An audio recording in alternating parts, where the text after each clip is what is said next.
అందుకని ఇదే చెబుతున్నాడు. ఇతరేటిపతి ఈయనేమిటండి రాజు, మనకి దరిద్రం, ఈయన రాజు అవుతాడా, సిగ్గులేదు, మనం ఎలా భరిస్తామండి అన్నారట బ్రాహ్మణులందరూ కలిసి. చేసిన పాపము పెద్ద, ఎంత మహాపాపం చేశాడు. ఏమిటా పాపం? చంపుచో జనకుడు భ్రాత పుత్రుడను శంక యొకించుకలేదు. తండ్రి వరస అవుతాడు, తమ్ముడవు, స్వయంగా మేనమామ, పుత్రుడు, ఏమీ లేకుండా అందరినీ చంపేశాడు. ధర్మరాజు చంపేశాడా? ధర్మరాజు స్వయంగా చంపిన మహావీరుడు ఎవడన్నా అంటే ఒక్క శల్యుడు. ఆయన అంత దుర్మార్గుడో మనం చూసాం. నిజంగా హత్య చేసేవాడి కంటే అవకాశవాది పెద్ద హంతకుడు అండి. నిజంగా హత్య చేసే దృక్పథం ఉన్నవాడు వాడు తెలిసిపోతాడు పాపం. వాడు రౌడీ తెలిసిపోతాడు, వాడికి దాచుకోవడం కూడా తెలియదు, వాడి భాష ఎలా ఉంటుంది. కానీ నమ్మించి గొంతు కోసేవాళ్ళు రౌడీల కంటే ప్రమాదకరమైన మనుషులు వీళ్ళు. శల్యుడు అటువంటి వాడు. ధర్మరాజును ముందు నమ్మించాడు, మాయ చేసి అటెండాడు. అసలు మాద్రికే అన్యాయం చేశాడు. ఆ పైన కర్ణుడికి మళ్ళీ అన్యాయం చేశాడు, దుర్యోధనుడికి అన్యాయం చేసినట్టు. ఎవరికి న్యాయం చేశాడు? ఆయన కూడా న్యాయం చేసుకోవాలి. కర్ణుడికి పెత్తనం ఇచ్చి నువ్వు సారథ్యం చేయవంటే వాడి చేత మొత్తం నిర్వీర్యం చేసేసాడు. అదే ఆయనకి పెత్తనం ఇస్తే ఓహో దేశభక్తుల్లో పోరాడాడు. ఏం ఉపయోగం? అంటే ఈ పెత్తనం కోసం ఎంతసేపు, ఈ అధికారం ఒక్కటే, ఇంక వేరే ఏం అక్కర్లేదా? అయ్యో, మనం ప్రజలు మనల్ని ఎందుకు ఎన్నుకున్నారు, ఎందుకు మన ఉద్దేశం అనేది అధికారమే అధికారమే అధికారమే. అటువంటి వాళ్ళందరూ శల్యుడితో సమానం. అందుకని అలాంటి మాటలు మాట్లాడుతున్నాడు ఇక్కడ. వాళ్ళందరూ ఈ శల్యుడిని చంపాడు, మేనమామని చంపాడు, జనకుడు తండ్రిని లేదు, తమ్ముడని లేదు, పుత్రుడని లేదు. ఎందుకు ఉండాలంటే యుద్ధంలో వాళ్ళందరూ వచ్చి ఎదురుగా నిలబడితే, అంటే యుద్ధంలో నిలబడినాక తమ్ముడు పుత్రుడిని చంపొద్దు, మిగిలిన వాళ్ళని చంపేయచ్చు అంటే సామాన్య సైనికులు లోకుగా ఉన్నారు.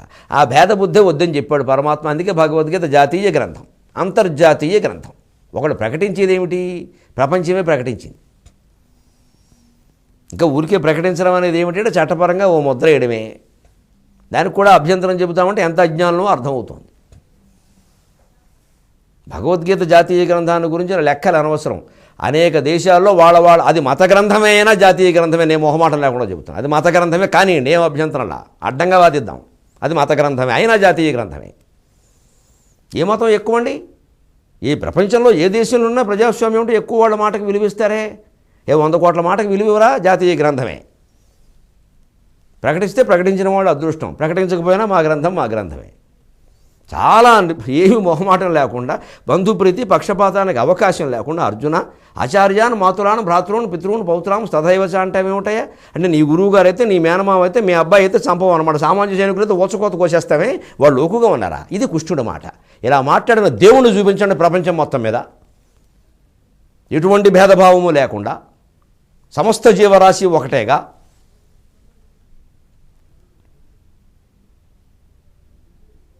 బుద్ధుడు మొదలైన వాళ్ళు ఎవరైనా మాట్లాడిన వాళ్ళు ఉన్నా వాళ్ళందరికంటే పూర్వం వాడు కృష్ణుడు, అదేనా ఒప్పుకోవాలి కదా. వీళ్ళందరికీ ఆ భావాలు కలగడానికి కారణం ఆయన. చీమకిను శివుడికి భేదం చూడలేదు కృష్ణుడు. శిమలో బ్రహ్మలో శివకేశవాదురుడు, అది భగవద్గీత. దాని యోగ్యతను గురించి మాట్లాడడానికి మనకేమో యోగ్యత ఉంది అసలు? అందుకని వాళ్ళెవరండి? జనకుడు యుద్ధంలో నిలబడ్డాక జనకుడు పుత్రుని నిలబడేవాడు ఆలోచించుకోవాలి. అలాగే విశ్వనాథ నాయకుడిని గొప్పగా ఎందుకు చెబుతాం? నాగమనాయకుడు కుమారుని మాకు 9వ తరగతిలో పాఠం ఉండేది. నాగమనాయకుడు విశ్వనాథ నాయకుడికి రాసిన లేఖ జవాబు దేశభక్తి కలిగించడం కోసం పెట్టారు. అది తండ్రి కొడుకు సంబంధాల కంటే కూడా దేశభక్తి ప్రధానం, అది చెప్పడం కోసం పెట్టారు. అది దానికి ఇక్కడ ఈయన పెడుతున్నాడు. ఎందుకంటే ధర్మరాజు కొంచెం బలహీనపడ్డాడంత అర్థమైంది. ఆ బలహీనత మీద దెబ్బకొట్ట ఇదో వాయుకొండం. అందుకని వినుము నరేంద్ర, సర్వమగు విప్రజనంబును గూడి నన్ను వంచిన విధము ఇతడేటిపతి, చేసిన పాపము పెద్ద, చంపుచు జనకుడు భ్రాత పుత్రుడను శంక యొకించుకలేదు, సద్గురుండని ఎడుగొంకు కూడా ఇసుమంతయు పుట్టదు. సొంత గురువుని చంపేశాడయ్యా. అబ్బా, ఆ గురువు వచ్చి నిలబడచ్చు, ఆయన పద్మవ్యూహం పన్నచ్చు, ఈయన బంధించాలని చూడొచ్చు, ఈయన కొడుకుని ఆయన శుభ్రంగా ఒక 2000 మంది కలిపి కుమ్మేసి చంపేయచ్చు. ఆ గురువు అంత దుర్మార్గంగా వ్యవహరిస్తే గురువు నమః అంటూ కూర్చోవాలా? అలా ఏ ధర్మశాస్త్రము చెప్పాలా? ఎప్పుడు ధర్మం అనేది పరిస్థితుల మీద ఆధారపడి ఉంటుంది. కాలాన్ని బట్టి, దేశాన్ని బట్టి, పరిస్థితులను బట్టి, కాలమాన పరిస్థితులు. ఇవే 3 డైమెన్షన్స్ అంటే ఇవే కాలమాన పరిస్థితులు. దేశకాలమాన పరిస్థితులు. దేశము కాలము మానవ పరిస్థితి ఒకటే, దానికే ఉంది. దేశం అంటే ప్రదేశం, కాలం అంటే టైము స్పేసు, ఇవే కదండి 3 డైమెన్షన్స్. దీన్నే పూర్వం వాళ్ళు దేశకాలమాన పరిస్థితులు అన్నారు. దేశకాల పరిస్థితులు మానవ పరిస్థితులు ఒకటే. కాలమానం అన్న సరిపోతుంది. దేశకాలమాన పరిస్థితులు, కాలమానాన్ని బట్టి వాళ్ళ, దేశాన్ని బట్టి వాళ్ళ, పరిస్థితులను బట్టి. ఇదే 3 డైమెన్షన్స్. సృష్టి నిర్మాణమే అంతా. మంచిది పరిస్థితులను బట్టి ఉంటుంది. ఆ గురువు ఎదురుగా నిలబడి యుద్ధం చేస్తుంటే యుద్ధం చేయకుండా ఎలా ఉంటారండి? కొట్టేసుకొని వదిలేస్తారా? గురుత్వాన్ని ఆయన మర్చిపోయినప్పుడు శిష్యత్వం మనకేమిటి? భీష్ముడే ఉదాహరణ. పరశురాముడితో యుద్ధం చేసాడు లేదా? ధర్మం కోసం. లేకపోతే ఎప్పుడు గురువనో, తండ్రినో, తల్లెనో, మేనమామనో, మేనత్తనో, లేకపోతే ఏదో ఒక వంక పెట్టి మంచిది అధర్మం చేయించాలని చూస్తారు కొందరు. నేను చెబుతున్నాను వినరా, నీకు ఎందుకు చిన్నప్పటి నుంచి నేను పెంచాను నేను అంటాడు. అధర్మం చేయిస్తాడు కావాలని. అలాంటి బంధాలకు లొంగి రౌడీజానికి పాల్పడుతున్న వాళ్ళు కొంతమంది ఉన్నారు. అధర్మానికి పాల్పడుతున్న వాళ్ళు. వాళ్ళకి సమాధానం ఇది, అలా పాల్పడకూడదు. అలా నువ్వు పాల్పడ్డావు కాబట్టి ఆ ధర్మం ఉంటున్నాడు ఈ చార్వాకుడు. అంటే మనిషిని పక్కకి రాకడం, ధర్మా నుంచి పక్కకి లాగే ప్రయత్నాలు అందరి విషయంలో జరుగుతాయి. ఇలా అర్థం చేసుకుంటే సరిపోయింది. వీడికి ఏం గది పడుతుందో చూద్దాం. అలాంటి వచ్చినప్పుడు మన బంధుమిత్రుల నుంచి అలాంటి ఒత్తిళ్ళు, అధర్మం మన చేత బంధుత్వం పేరు మీద చేయించే ఒత్తిళ్ళు వచ్చినప్పుడు ఎవరి వాళ్ళకి వాళ్ళు చేసుకోవట్లేదా? తప్పులేదా? మన వాళ్ళకి మనం చేసుకోవద్దా? అది అనవసరం. ఎవరి వాళ్ళకి ఎవరు చేసుకున్నా మన వాళ్ళకి మనం చేసుకుని ధర్మం ప్రకారమే చేస్తాం. మనవాళ్ళు అనే మాటకు అర్థం ఏమిటి? అసలు గీత ఎలాగేస్తారని నాకు అర్థం కాదు. మనవాళ్ళు అంటే ఏమిటి? బంధువుల, కులమా, ప్రాంతమా, దేశమా, ఏమిటి మనవాళ్ళకి అర్థం? ఏ లెక్క ప్రకారం గీస్తారు ఈ గీత? మా అన్నయ్య కొడుకు నావాడైతే మా అక్కయ్య కొడుకు కూడా నావాడే కదా. తేడా ఎందుకు ఉంటుంది? తోబుట్టువుల్లో తేడాలు ఉంటాయా? అంటే ఇవన్నీ మనం పెట్టుకున్న గీతలే ఇవన్నీ. ఆ గీతలకు జవాబే ఈ పద్యం, దీనికి ప్రతిక్రియ. సద్గురుండనేడు గొంకు కూడా ఈసుమంతయ్య పుట్టదు వీని కాల్పనే అన్నట్ట. వీడు బతుకు తగలయా అన్నట్టేది తిక్కన గారి ప్రియం.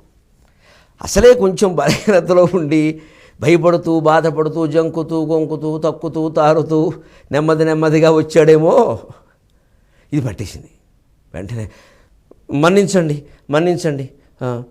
నేను మునుల ఆదేశంతో వచ్చాను నేను. ఇది తప్పుకునే విధానం. స్థిరమైనటువంటి చిత్తం లేనివాడు, స్థితప్రజ్ఞుడు కానివాడు ఇలా మాట్లాడతాడు. కృష్ణుడైతే అలా మాట్లాడు. అవునా, ఒకసారి పక్కకి రండి అంటాడు. ఇంక మళ్ళీ కనపడ్డు, కృష్ణుడే ఉంటాడు అక్కడ. ఇక ముసుకే. అలాగే ఉండాలి రాజకీయంలో. పడిపోకూడదు. అని ఎంతోమంది మన పక్కదారి పట్టించాలని చూస్తారు. వాడు మాయలో పడకూడదు. చాలా తెలివిగా ఉండాలి. అలా ఉండడం కొంచెం ధర్మరాజుకి ఇబ్బంది. ఆయన మనస్తత్వం వచ్చిన ఇబ్బంది అది. ఇప్పుడు ఈ ఘర్షణ మొత్తం ఒకటేనండి. ధర్మానికి ఇష్టానికి మధ్యలో ఘర్షణ. అదే సమస్య. ధర్మం ఆయన పరిపాలన చేసి తీరాలి.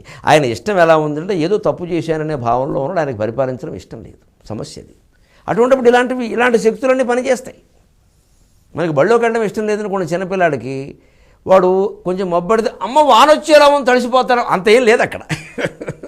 వాడికి ఇష్టం లేదు బళ్ళోకి వెళ్ళడం.